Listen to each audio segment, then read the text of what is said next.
Education subject নিয়ে যারা পড়াশোনা করলো তাদের কি দোষ? যারা দীর্ঘ 12 বছর 14 বছর ধরে পড়াশোনা করছে, যারা রিসার্চ করছে, তাদের মনে অনেক আশা যে এডুকেশন বিষয়টা নিয়ে পড়াশোনা করে এগিয়ে যাব। কিন্তু দেখা যাচ্ছে যে লার্নিং ট্রান্সফার নামক একটা শব্দে সব উথাল পাথাল করে দিচ্ছে।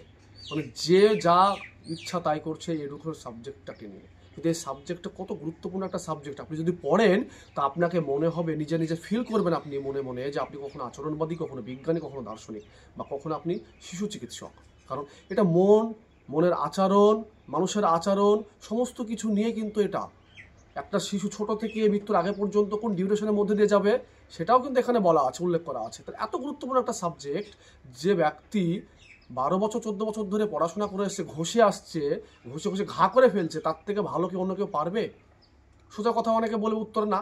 তার মধ্যে আমি একটা কথা বলবো, অনেক অ্যাবিলিটি সম্পন্ন ব্যক্তি আছে তারা পারতেই পারে, কিন্তু স্থান এবং অধিকার আগে তাকে দিতে হবে যে 12 বছর ধরে এডুকেশন নিয়ে পড়াশোনা করছে, যে 10 বছর নিয়ে এডুকেশন নিয়ে পড়াশোনা করছে, যে 8 বছর নিয়ে পড়াশোনা করছে। কারণ তাকে জায়গা না দিয়ে আপনি অন্য কাউকে যদি জায়গা দেন, এতে ক্ষতিটা হবে কোথায়? ক্ষতিটা হবে শ্রেণীকক্ষে, ক্লাসরুমে। কারণ সে তো সামান্য কয়েকটা পেজ পড়ে, সামান্য কয়েকটা বই পড়ে এসএসসি হয়তো কোয়ালিফাই করে নিল তার অ্যাবিলিটির কারণে, কিন্তু ক্লাসরুমে সে কি সমস্ত উদাহরণ টেনে একটা ছাত্রছাত্রীকে বোঝাতে পারবে? পারবে না। তাহলে এই এডুকেশন সাবজেক্টের গুরুত্বটা আমরা হারিয়ে ফেলছি দিনের দিন। এটা এমন একটা সাবজেক্ট, অনেকের মুখে শোনা যায় যে বিএড করতে গিয়ে, বিএডের ডিগ্রি কোর্স করতে গিয়ে তারা বলে যে এই সাবজেক্ট পড়ে সত্যি ভালো লাগে, শিশুদের আচরণ সম্পর্কে আমরা বুঝতে পারি, as a teacher, as a student আপনি কমিউনিকেশন কীভাবে করতে হবে সেটাও তারা জেনে যায়। তাহলে এই সাবজেক্টের গুরুত্বটা আজকাল ধীরে ধীরে হারিয়ে ফেলছে। গত কিছুদিন আগে এসএসসি এক্সাম হয়েছিল, তার রেজাল্ট আউট হয়েছে, সে রেজাল্ট দেখে হতাশাগ্রস্ত হয়ে পড়েছি। মনে হচ্ছে এডুকেশন সাবজেক্ট নিয়ে কি ভুল করেছি? এই সাবজেক্টটাকে একটা প্রস্টিটিউট সাবজেক্ট। কারণ যে যার মতন আসছে, বায়োলজি, বাংলা, ইংরেজি, বিভিন্ন জায়গা থেকে বিভিন্ন সাবজেক্ট লার্নিং ট্রান্সফার করে নিয়ে এসে এই সাবজেক্টের উপর ঝাঁপিয়ে পড়ছে।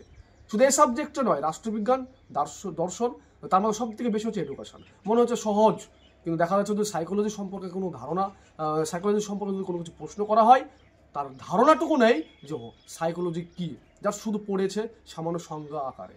এইটুকু নিয়ে তারা নিজেদেরকে বিশাল কিছু ভাবে। তাহলে এই সাবজেক্টে যে গুরুত্বপূর্ণ বিষয়গুলো, সেই গুরুত্বপূর্ণ জিনিসগুলো আমাদের বাঁচানো দরকার।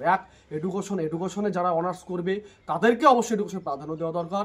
এডুকেশন সম্পর্কে যে সাবজেক্টটা রয়েছে, এডুকেশন রিলেটেড যে সমস্ত বিষয়গুলো রয়েছে, সেক্ষেত্রে এডুকেশনদের যারা পড়াশোনা করে তাদেরকে আগে প্রাধান্য দেওয়া দরকার। এই বলছে যে লার্নিং ট্রান্সফারকে প্রাধান্য দেওয়া যাবে না। কিন্তু এই যে গত এসএসসি নাম্বারে যেগুলো হলো, এটা আপনি কি বলবেন? যারা 32-33 পেয়েছে রিটেন হিসাবে, তারা ডাক পেয়ে যাচ্ছে। 9-10 মাস্টাররা, বায়োলজির মাস্টাররা বসেছে, বাংলার মাস্টাররা বসেছে, ইংরেজির বসেছে, অঙ্কের বসেছে, তারা বসে গিয়ে এডুকেশনে করে খাচ্ছে। মানে যে যা পাচ্ছে, মানে যে একটা আলু পটল মাল, চলো তুলে কাঁধে করে নিয়ে চলে যাচ্ছে, কোলে করে নিয়ে চলে যাচ্ছে। এইভাবে যদি হতে থাকে, তাহলে আমরা এতদিন ধরে পড়াশোনা করে কী অপরাধ করেছি? আমরা তো ইতিহাস, বাংলা, অন্যান্য সাবজেক্টে পড়াশোনা করে, এমএড করে, সে ডিগ্রি কোর্স করে আমরা এডুকেশনে লার্নিং ট্রান্সফার নিয়ে পড়াশোনা করতে পারতাম, যদি এইভাবেই হয়ে থাকে পড়াটা। এই পড়ার মাধ্যম দিয়ে একটাই বার্তা দিতে চাই যে এডুকেশন সাবজেক্টের যারা অ্যাজ এ টিচার হিসাবে যাবে 11-12-এ, তারা কখনোই প্রপারলি ভালো পড়াতে পারবে না যারা পিওর এডুকেশন সাবজেক্ট নিয়ে পড়াশোনা করেছে। অতএব ভিডিওটা যদি ভালো লাগে অবশ্যই শেয়ার করবেন, আর কিছু কথার মধ্যে যদি ত্রুটি বিচ্যুতি হয়ে থাকে ক্ষমা করবেন। ধন্যবাদ।